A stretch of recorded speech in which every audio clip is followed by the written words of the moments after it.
नमस्कार, आप देख रहे हैं वॉइस ऑफ कोटपुतली। डालते हैं दिन भर की तमाम बड़ी खबरों पर नजर। आज की बुलेटिन की शुरुआत करते हैं बड़ी खबर के साथ। कोटपुतली की पाउटा में युवती का सरेआम अपहरण करने का मामला सामने आया है। बोलेरो में सवार होकर आए लोगों ने युवती को घर से जबरन गाड़ी में बैठाकर फरार हो गए। पूरी घटना सामने लगे सीसीटीवी कैमरे में कैद हो गई। प्राप्त जानकारी के अनुसार युवती व युवक ने लव मैरिज करी थी और कुछ समय से पावटा में ही दोनों साथ रह रहे थे। युवती के परिजनों के द्वारा अपहरण करने की बात सामने आई है। युवक ने प्रागपुरा थाने में अपहरण का मामला भी दर्ज करवाया है। प्रागपुरा थाना पुलिस ने युवती को बरामद करने के लिए कई जगह दबिश दी है। घटना 18 अप्रैल की बताई जा रही है। पुलिस ने मामला दर्ज कर आरोपियों की तलाश शुरू कर दी है।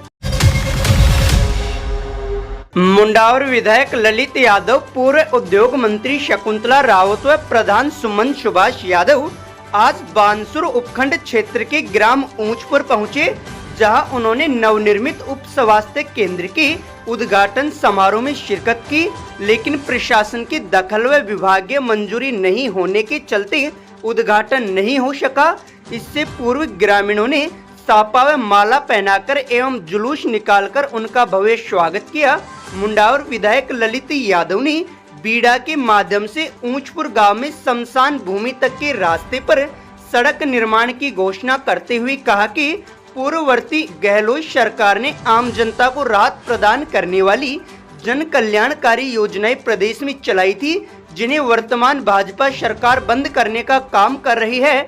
हमारी सरकार ने समाज में अंतिम पायदान पर खड़े व्यक्ति के स्वास्थ्य की परवाह करते हुए 25 लाख रुपए तक का इलाज चिरंजीवी योजना के माध्यम से फ्री करने का काम किया था। लेकिन भजनलाल सरकार ने दुर्भावनापूर्ण कार्य करते हुए योजना को बंद करने का काम किया है। 5 साल जो रहे शासन के, हमारे प्रदेश में हमारा शासन रहा हमारी पार्टी का, और प्रदेश में ऐतिहासिक काम करने का हमारी सरकार ने किए। आप सबने देखा है किस प्रकार से एक बहुत बड़ी योजना उस समय आई, 25 लाख तक का इलाज हम सबने देना सुनिश्चित किया प्रत्येक व्यक्ति को, कि आपके घर में परमात्मा करे तो बीमार हो ही नहीं, अस्पताल जाना ही नहीं पड़े। लेकिन हारी बीमारी को कह करके नहीं आती, और किसी को बीमारी हो जाए गरीब आदमी को और जेब में उसके पैसा नहीं हो, तो पड़ोसी की मुंह की तरफ देखता है, उसकी जेब की तरफ देखता था कि मुझे डॉक्टर ने कहा है कि इलाज में 5 लाख रुपए लगेंगे, भाई 2-3 लाख के देते हैं, 2-3 लाख और पड़ोसी देते मेरे इलाज हो जाए, तो वो भी उसको नहीं मिलता, तो पौने दाम में अपनी जो पुश्तैनी जो जमीन की बेच करके इलाज करवाता था।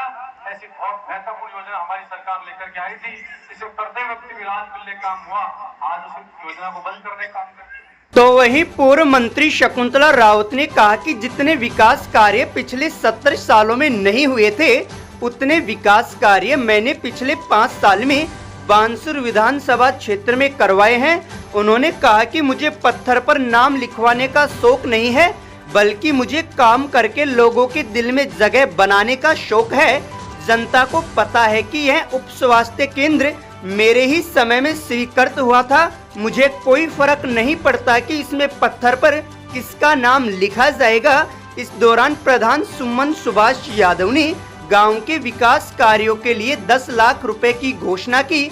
हालांकि यह नाटकीय घटनाक्रम न तो ग्रामीणों के समझ में आया और न ही जनप्रतिनिधियों के समझ आया।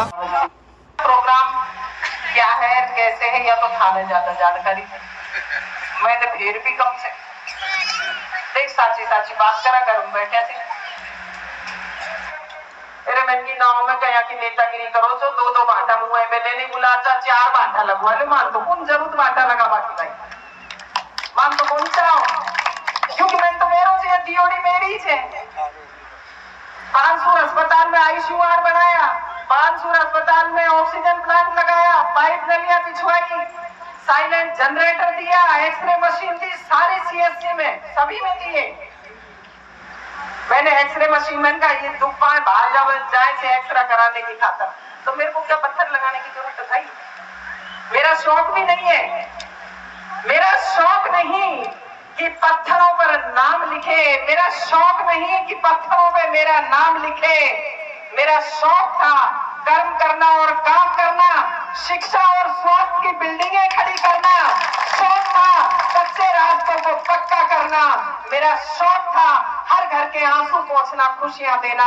मेरा शौक नहीं कि मैं पत्थरों पे नाम लिखा जाए, मुझे शौक नहीं। मेरे काम भी पहले ही घड़े पड़े हैं कि उन पे लिखूं मैं।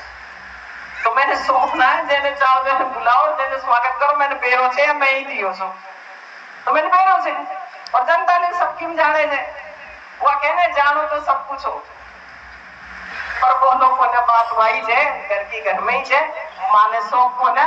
अब कह रहे थे साहब पत्थरा को उद्घाटन मैडम, अरे मैडम तो आज करे ना काल करे, बसाओ तो थारा दिल में बसा लो। भाटा पे गया थी सो मैं तो थारा दिल में राख लो।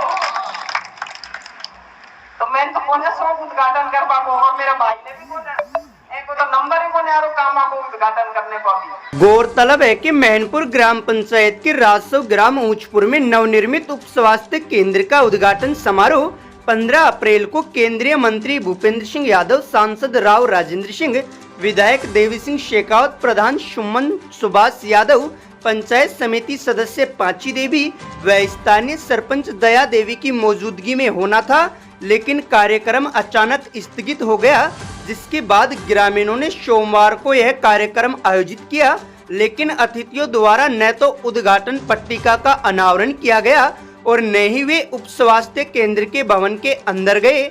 ऐसे में यह पूरा घटनाक्रम लोगों में चर्चा का विषय बना हुआ है। ग्रामीणों का कहना है कि विधायक के समय देने के बावजूद भी राजनीतिक द्वेषता के चलते वे कार्यक्रम में नहीं पहुंचे, जिसके चलते 15 अप्रैल को कार्यक्रम स्थगित करना पड़ा।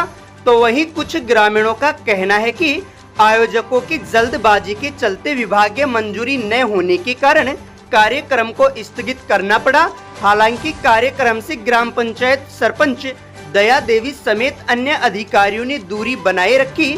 ऐसे में चर्चा है कि क्या उप स्वास्थ्य केंद्र का उद्घाटन राजनीतिक रसाकसी का अखाड़ा बन गया है। इस मौके पर पंचायत समिति सदस्य पांची देवी, पूर्व सरपंच रतिराम रावत, बसंताराम गुजर, क्षेत्रपाल यादव, सरजीत यादव, जयराम नेताजी, रोहितास चौधरी, महेश प्रधान, हंसराज योगी, रामनिवास मेघवाल, अजय यादव, भूमि दानदाता लखीराम यादव, हजारी लाल यादव, कन्हैया लाल यादव, रामेश्वर यादव, बनवारी लाल यादव समेत ग्रामीण मौजूद रहे।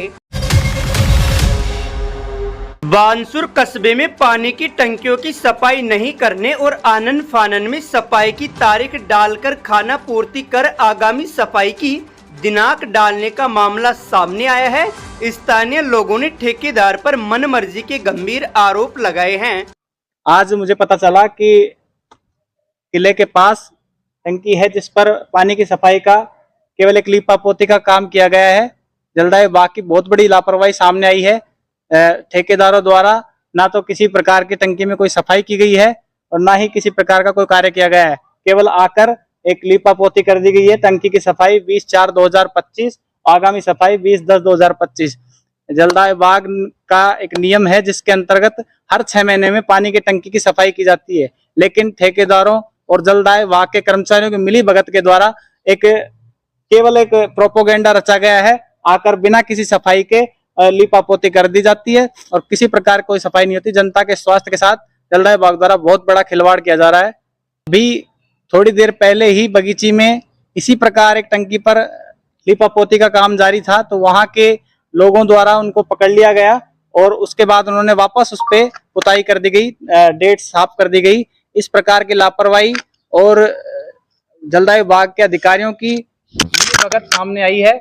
ये बानसूर नगर पालिका क्षेत्र का मामला है कि जो अपने यहाँ जो बगीची वाला जो मामला है, जो रतनपुरा बालावास रोड पर जो बगीची बनी हुई है, वहां पर एक टंकी थी जो स्थानीय मोहल्ले और लगभग ये मान के चलो कि बानसूर के किले के सामने वाले हिस्से को, पूरा एरिया को सप्लाई करती है। और पहले भी कभी देखा गया था, काफी बार शिकायतें इस बात की मिली हुई थी, लेकिन आज तो रंगे हाथों जो है ये लोग पकड़े गए हैं कि सफाई करते नहीं है और फिर लिख दिया जाता है कि सफाई की गई इतनी तारीख को। लोगों को बस ये लिखा हुआ मिलता था कि दिनांक कितनी तारीख को सफाई करी गई। लोग सोचते थे कि हो सकता है भाई सफाई कर गए होंगे, लेकिन आज तो ये तो स्वतः ही हमने खुद ने देख लिया है। जैसे खबर मिली कि भाई लोग ये बिना सफाई करे ही लिख के जा रहे थे, तो कुछ जागरूक नागरिक यहाँ पर पहुंचे और फिर पुरोहितों के मोहल्ले में जो दूसरी टंकी बनी हुई है, जो किले के जो अपोजिट साइड में नारायणपुर रोड की तरफ स्थित है, वहां पर भी ऐसा ही घटना देखने को मिल रही है कि वहां पर भी बिना सफाई करे वहां पर दिनांक डाल दी गई है। तो ये एक बहुत भारी लापरवाही है, क्योंकि अभी गर्मी का सीजन स्टार्ट हो चुका है। देखो, अधिकारियों के बिना तो जो है, अधिकारियों के नोटिस में ये बातें जरूर होंगी, ऐसी बात नहीं है। और अगर उनके नोटिस में नहीं है तो हम लोग कोशिश करेंगे कि उनको संज्ञान में उनको दिलाया जाएगा। और अगर फिर भी यदि लापरवाही होती है तो निश्चित भाई उनकी मिलीभगत का सामने आती है। फिर कल भी नहीं है इस तरह की सूचना मिली है। देखो, केवल सफाई की बात अगर होती है यहाँ पर, तो सफाई के साथ साथ यहाँ भाई उसमें कोई पक्षी गिर नहीं जाए या फिर किसी प्रकार का कोई जानवर उसमें गिर नहीं जाए, तो इसमें ऊपर की तरफ जो वेंटिलेशन, जो एक हॉल बना होता है, उसकी जालियां समय समय पर रिपेयरिंग हो जानी चाहिए। लेकिन चूंकि वो गली हुई हैं, काफी लंबे समय से जो है कटी फटी हैं, तो उसमें पक्षी भी गिर जाते हैं। तो इस बात का भी अंदेशा है, क्योंकि पानी काफी दिनों से बदबूदार भी आ रहा था, कुछ सड़न वाला पानी आ रहा था। और अब गर्मी का मौसम स्टार्ट हो चुका है कि डायरिया फैलने का पूरा डर था। अगर अभी तक आपने चैनल को सब्सक्राइब नहीं किया है तो चैनल को लाइक, शेयर व सब्सक्राइब अवश्य करें। जिले की तमाम छोटी बड़ी खबरों को जानने के लिए बने रहे वॉइस ऑफ कोटपुतली के साथ। बालाजी फिनसर्व, जहां मिलती है आपको वाहन बीमा, स्वास्थ्य बीमा, म्यूचुअल फंड, जीवन बीमा, फाइनेंस, साधारण बीमे की सभी सुविधाएं। कार्यालय बानसूर महाविद्यालय के पास, बाईपास रोड बानसूर। मुख्य कार्यालय लाल कोठी कोटपुतली। अधिक जानकारी के लिए संपर्क करें 8302367656।